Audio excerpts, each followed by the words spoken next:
What's going on, everyone? It's Chris from 416 Coffee, and today I am here with a very special guest. The Don is in the building.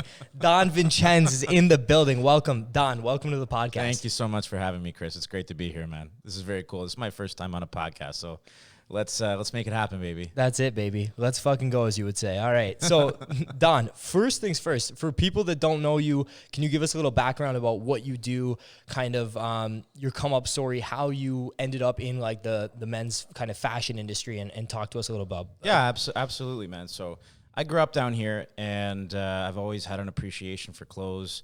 I loved it. I grew up going to the tailor with my grandfather, so I always loved it. I just never thought that I would end up in this business. I always thought I'd be, I don't know, some guy on Bay Street or an MBA, whatever.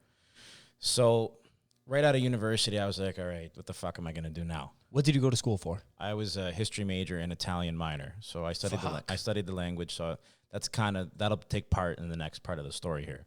So I'm sitting on my computer and I see this Facebook status and it says, hey, are you this age? Are you done school? Do you not have a job? Can you speak Italian? And I go, yeah. So I messaged this person, and somebody reached out to me, and they said, okay, come to 323 Queen Street West next Tuesday at this time. I'm like, okay, cool. What's the job? And they're like, just show up. I'm like, okay, fine. And you're living in the city at this point? No, I'm here. You're still here, and you're going to Queen Street. Okay, yeah. Okay. So I drive up to Toronto, and I get there, and I walk in, and I see that there's all these beautiful girls around. I'm like, where the fuck am I? I had no idea what I was walking into. And I go in the back and I meet this woman and we start chit-chatting, and I said, okay, like, what do you want me to do?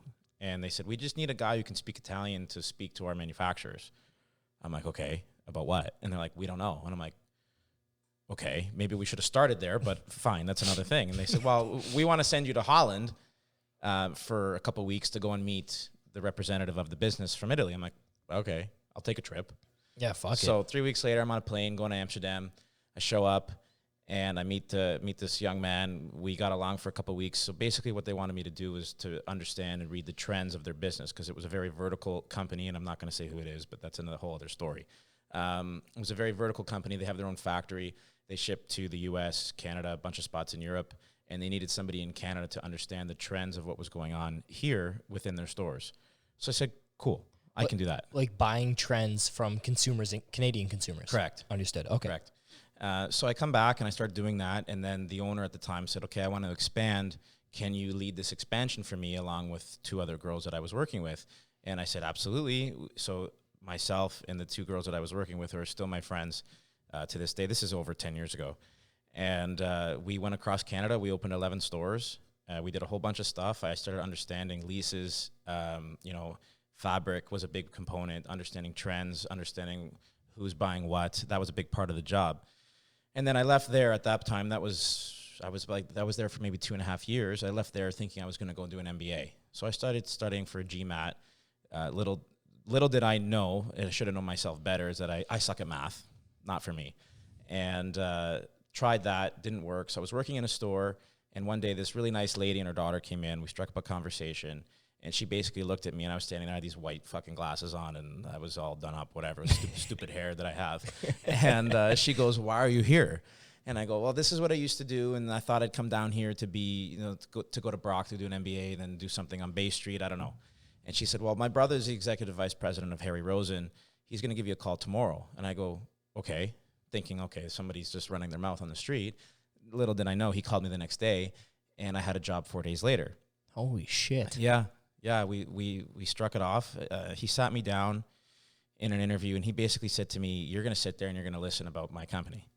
And I sat there for 2 hours, and I listened, and it was great. And that's where I got my start. So I was working there, and my mentor at the time, there's two of them. Dominic is one, and another gentleman named Lou is the other. I started understanding what it took to make custom clothes look good on clients, because I'm a big guy. I understand what a big guy needs. So then in turn, I'll understand what everybody needs. So Understood. If I can make a big guy look good in a jacket and pants, I can make anybody look good. Because I needed it for myself. I understood the nuances of how things fit. So that's when it really took off. And then Munro came into the picture, the brand that I work for now. And they came into Harry Rosen, it's about 6 years ago now, and it exploded. You know, we really blasted off with this brand because it really keeps the customer in mind. It really gets them involved. They get to choose. They get to see the button, the stitches, their name, this, that, the other. And people loved it, and we loved it as the associates at the time. So then I quickly became the top seller in Canada the first year, and then stayed there for the next 6. And then the pandemic hit, and I got a call from Holland, and they said, "Hey, how you doing?" I go, "I'm good." And they're like, "You happy? You okay? Like, you're not working right now?" And I'm like, "Yeah, things are pretty shit." Well, pandemic, whatever. Yeah, of course, sitting at home in my mutandi, and I'm like, okay, what the fuck's gonna happen now? Should I start selling illegal things? And I, like, in my head, obviously, I'm sure a lot of people went there. 100%. And they go, you know, "You okay? You're happy?" I'm like, okay, they've never called me like this before. I said to them, "Okay, what the fuck do you want?" And they said, "Well, we have this idea." And I'm like, "Okay, what is it?" And we're thinking about going direct to consumer. And I go, "I'm in. Period. Done." That's it. So from then, like, a couple months go on about setting things up, understanding how things can work. And we launched in October. But so during that whole period of time, I was working downtown, and all the young guys on Bay Street at BMO, RBC, TD, they'd see me. I would just strut through the path, and I would just walk. And then people started to recognize me. And they'd come see me at the store. They're like, "Oh, I like how you look. You know, you're a young guy. You don't pressure us." I was a big no pressure guy. I'm here. This is my expertise. This is what I can do for you. This is the price. Take it or walk. Yeah. I'm a no bullshit guy. I'm not here to fluff it up. I'm here to tell you what you need, how it should look. I'll be here to plan your wardrobe, make you look good for your wedding, all that stuff. And word started spreading, and Instagram started growing, and I started getting a little bit known in the city. And then it just kind of exploded. And, Yeah. And sales were going up. Like, there was months, 100,000, 120,000 in sales. And that's a lot at $1,000 price point or $800 price point. Yeah. That's a lot of guys, and guys are loving it because I know how to fit them, and I know I can make it look expensive, more expensive than it is. Not to say that 800 is cheap, but, you know, in the world of menswear. Yeah, no, you can absolutely. You can spend insane money. You can go anywhere from 500 to 50,000. Yeah. For one garment. Like, it's a wide range. So that's kind of the origin story where I'm at now. I'm working for Atelier Munro. I'm in Toronto. We have a showroom. We're in the last stages, I feel, with locking up a permanent store in Yorkville. And I just things have been going great. That's awesome, man. That was a great story. I want to focus in on one thing that you kind of seem to be a repeating thing in your past. You said yes to a lot of opportunities that, like, your previous experiences didn't necessarily prepare you for. What gave you the confidence to do those things? Because it sounds like you were like, fuck it, let's go. Like, you know, to a lot of things, where, like, you had a history background, and then you're predicting trends and doing technically, like, marketing work. So, like, what gave you the confidence? What made you feel like you were ready for that? Because obviously, I mean, your track record shows you were ready. So what did that for you? Fake it till you make it, baby. That's it, eh? Yeah, that's it. That's awesome, man. No, I'm glad. If you don't understand something, you just got to figure it out. And, you know, beginning of my career, they said, okay, you have to lead the construction on this project, be the project manager along with the senior project manager on the project. And I said, okay. And I just figured it out. That's so powerful. I think a lot of people get lost in, like, over-researching, over-analyzing situations where I hate Google. You hate Google? I'm not a Google guy. No. Figure it out. Call someone that you know. Talk to somebody. Build relationships. That's how you get things done. Yeah. No, I agree with building relationships too. And I mean, obviously, even, like, for everyone listening, like, me and Vincenzo, like, he just came to the cafe one day and we shot the shit and we became buddies, exchanged phone numbers, and that's it. Like, here we are. You know what I mean? On, like, winners win, brother. That's it. Winners win. I fucking like that. But that's awesome. So, okay. So that's how you kind of got in. How valuable would you say, you talked about some mentors. How valuable is that to your, like, career path? Like, what did they give you that maybe sped up your process? If you can touch on that briefly. Yeah, absolutely. You know, when I walked into a sales environment, I had never sold anything before, and I was not going to lie, I was nervous. I'm like, I don't know how to do this. You know, when you walk into a luxury price point environment, you start to think with your wallet, and that's the biggest mistake. You have to leave that at the door, and you have to understand that the guy in front of you can afford it, and to build a relationship with him, you just got to tell the truth. Okay. And that was the first lesson I learned from Dom, is that just leave your mind at the door, just work with the customer, ask them about who they are, their lifestyle, and then you'll know. And that's it. That's how you start a relationship with them as well, and that's how they get you to come back to them. Okay. That's awesome. So invaluable, man, invaluable. Having to learn from someone who's senior than you, who's been doing it for a long time.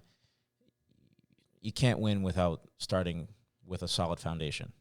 That's okay. That's awesome. No, I agree. And like every time I have like friends who are much older than me and run successful businesses, and they've always given up game to me that I've like, has like just expedited so much learning on my own part. So I understand that. For someone listening right now, if you had like 3 hot sales tips, what would they be? For someone who's in sales? Someone who's in sales, and they can be like rather generic. They don't have to be clothing, just rather generic. What would you say? Don't be greasy. Okay.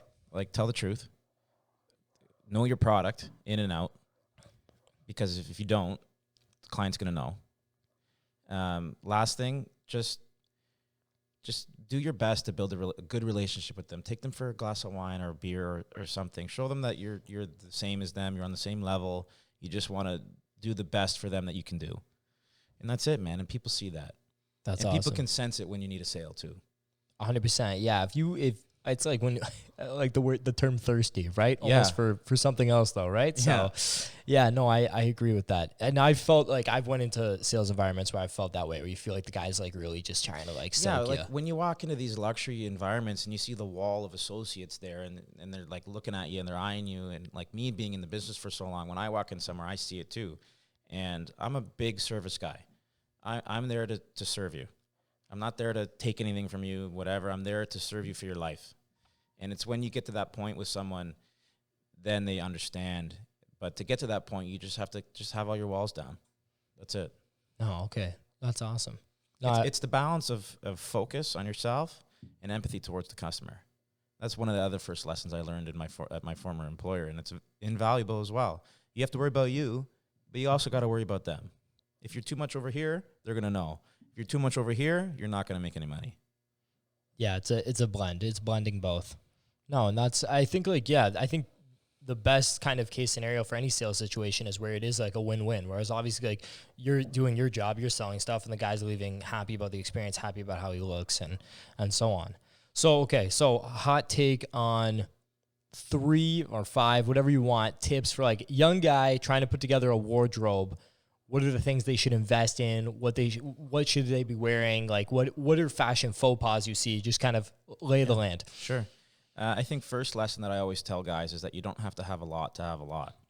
You have to buy the right pieces, the key things, and it depends on your job. So that's different for everyone. I can't just come on here and say you need this, this, and this. Yeah. I have to understand you, what you do, what your everyday looks like. But the overall lesson is that you don't have to have a lot to have a lot. You have to be able to intermix, interchange, not have a Tuesday outfit, so things that you can always flip. And I think, honestly, if you have that as your first lesson, everything after that is easy. Second one is get a guy. You have to have a guy like me. Because if you don't, you're just going to be running wild. And you're going to be looking online. You're going to be going this, that, especially grooms. They're going on Pinterest. Their wife's like, oh, go get your stupid suit. It takes me 8 months to get my dress. Probably takes the same for you. And I'm like, maba fangulova. It's so, like, brides are crazy. So that's a whole other thing. There's been times where I have a couple in my shop and I look at the guy, I'm like, you okay? You good? You want to do this another time? You gonna make it out of here? Yeah. Yeah. It's just like, relax. It's not the end of the world. It's a garment. Yes, we're gonna make it look amazing. We're gonna make it look so good, but just relax. Especially when you're building a wardrobe, don't freak out. Don't get upset. Buy the right things. Buy also sustainability. That's a big thing. Fast fashion is going in a way. We're talking about environment and you're hearing this Green New Deal and all this sustainability, blah blah blah. It's true stuff. And I don't know the entire impact, but when you're buying something that's mass produced, the amount of water waste alone It's huge. is massive. But if you're buying something made for you, yeah, you're going to spend a bit more, but it's going to last 10 times longer. And the last lesson that I would always say is take care of your shit. You know, do the things that make it last, especially shoes. Yeah, shoes. Put the shoe trees in, polish your shoes, take care of them, because if you take care of your feet, they take care of the rest of your body. And that's it.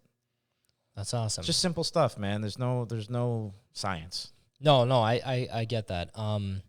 Do you have a place like where you would say like overinvest as far as like, should it be like the jacket? Should it be the shoes? Like, is there Shoes.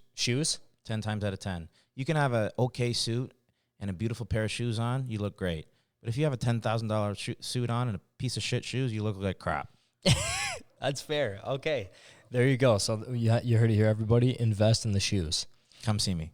Come see the Don and invest in the shoes. Okay, Don, do you have a story or any recollection of like the biggest surprise purchase of your life? I'm sure like when people walk into stores, you see people from all walks of life, and you probably have a general idea of what they're looking for. Has anyone come in and like completely dropped you on your ass as far as like, hey, I'm here to spend XYZ, and you had no idea? Yeah, I mean, a couple times. You know, one time, a lot of times it's a couple years into a relationship with someone. Okay. It's not usually someone walking off the street. I've seen that happen. I've seen a guy walk in and he just takes everything and pulls out a wad of 20 grand and pays cash. Holy shit. I've seen that. You know, the side bag types, you know, the guys with the little bodice over here, you know? Yeah. Those guys. They got to spend it somewhere, right? But, you know, for me, I don't look for that. I look for taking care of someone and then when they get usually when they get the promotion.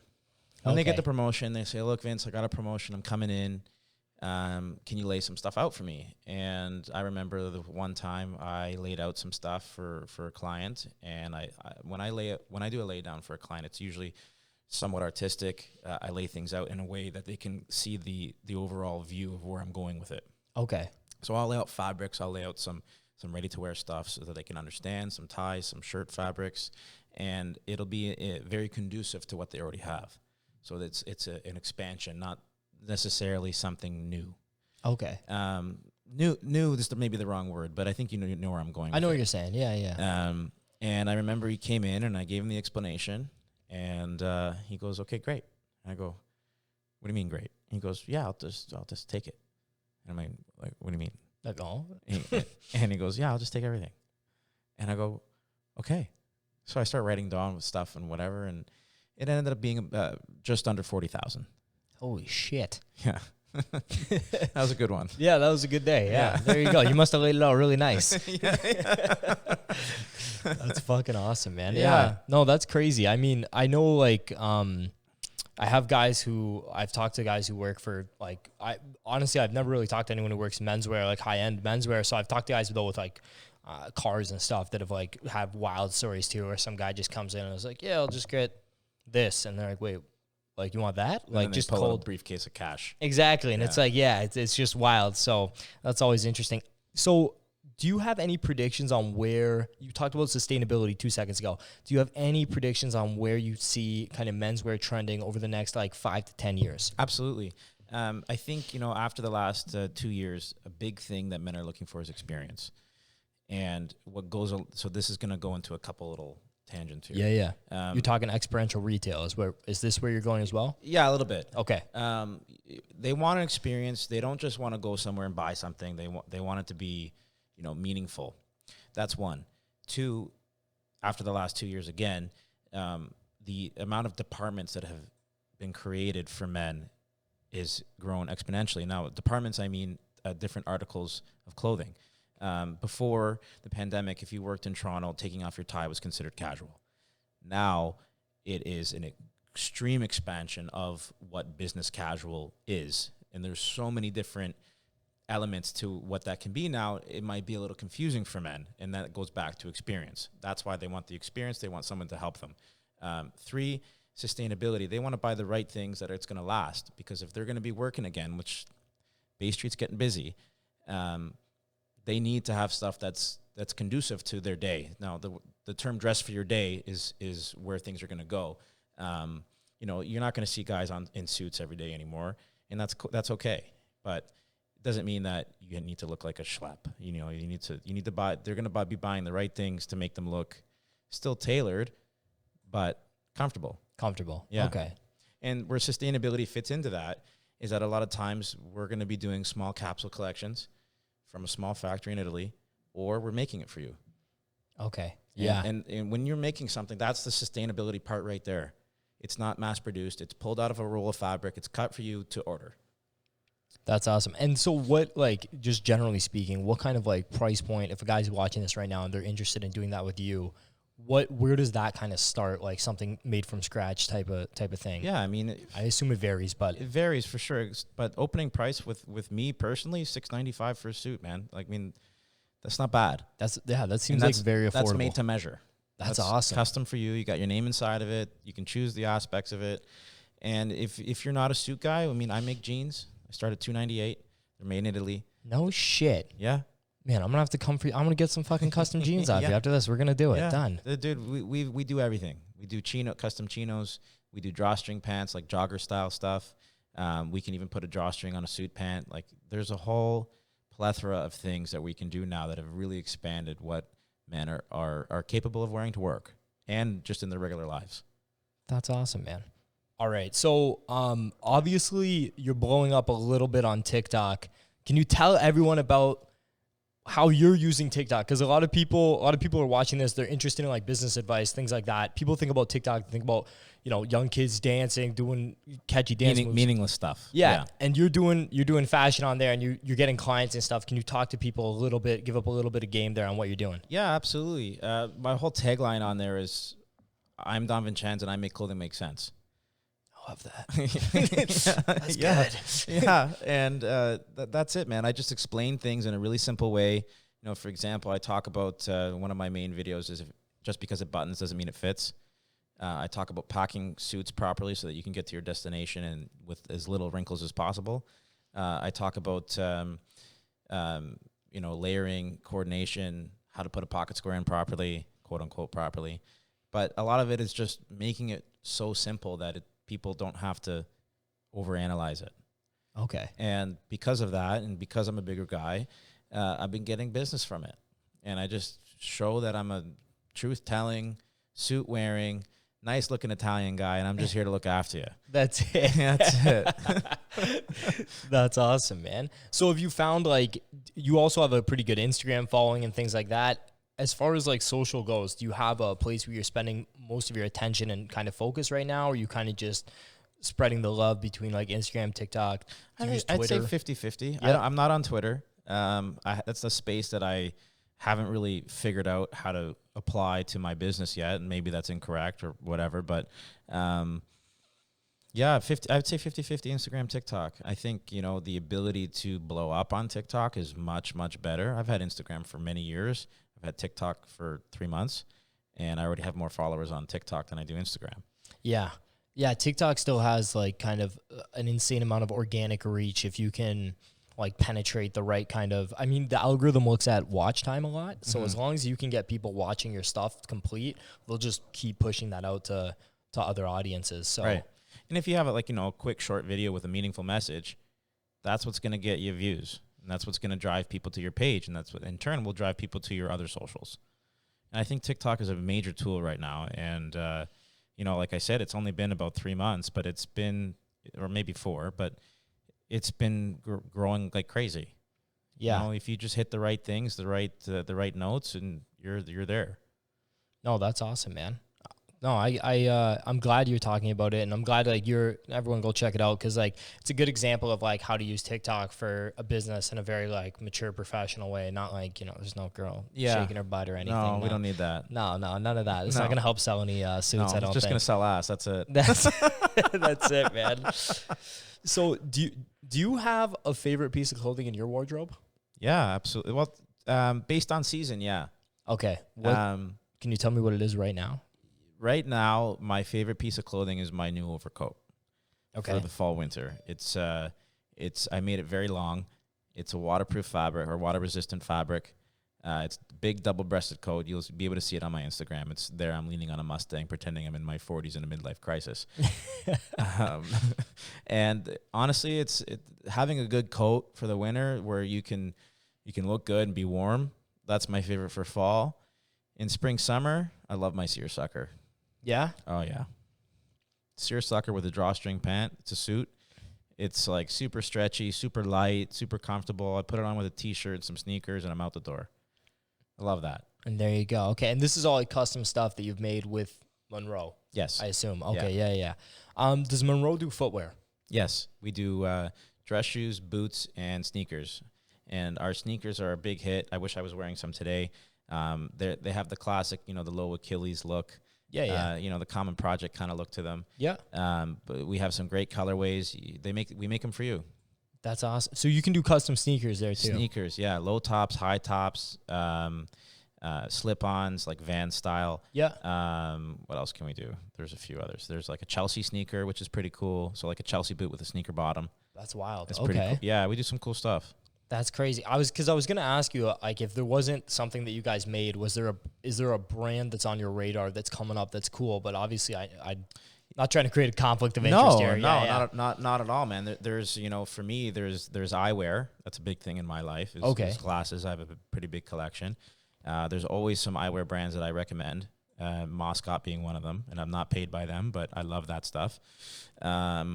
What else? T-shirts, man. We don't make T-shirts yet. So T-shirts is a staple in a man's wardrobe, and you have to find a good T-shirt. Where do you get your T-shirts from? To be honest, I haven't found one. Actually, that's a lie. Reigning Champ. Reigning Champs. Did you see that they got a large portion got acquired by Aritzia? Mm-hmm. It's a great acquisition by that company. Fucking what a move. I bought Aritzia stock on the back of that, actually. Good. So, yeah, me and my buddy. That's a crazy company, man. And how they looked after their people during the pandemic, amazing. I didn't even know about that. What can you brief us on that? Paid all their people. Reigning Champs or Aritzia or both? Aritzia. Yeah. Paid their people. That's good, man. Yeah. Okay, so how did the pandemic affect your world? Oh, man. You know the song "Wrecking Ball" by Miley Cyrus? Yeah. That was me. I was sitting on a wrecking ball, smashing through buildings like her. It rocked it, man. It was tough. Yeah, because people aren't working. Yeah, 2020. I didn't work from March to June.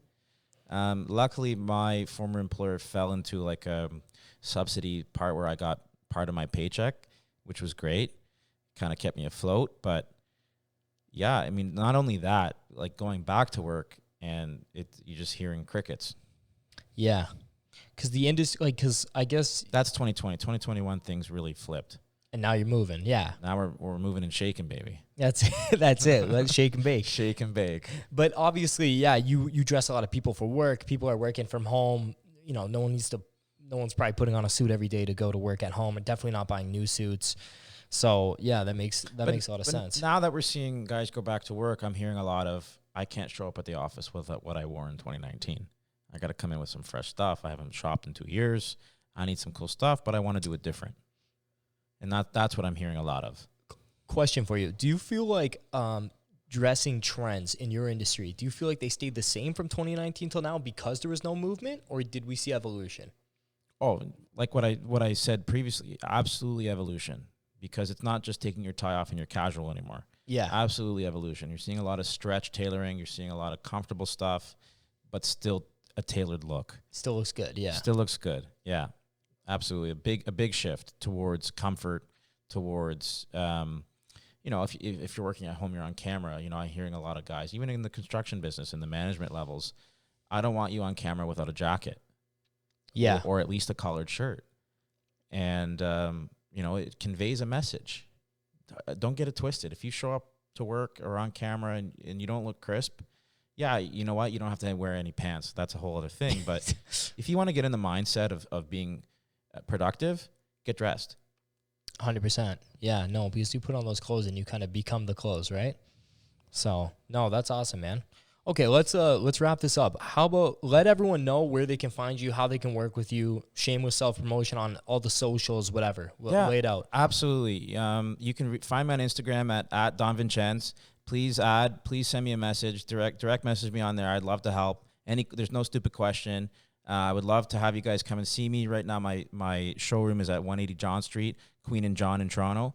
Would love to be able to answer any questions. Come see me if you're getting married, you need some help. I come down to Niagara a lot. I've really grown my clientele down here since going on my own, quote unquote, going on my own. So if you need me, I can come to you.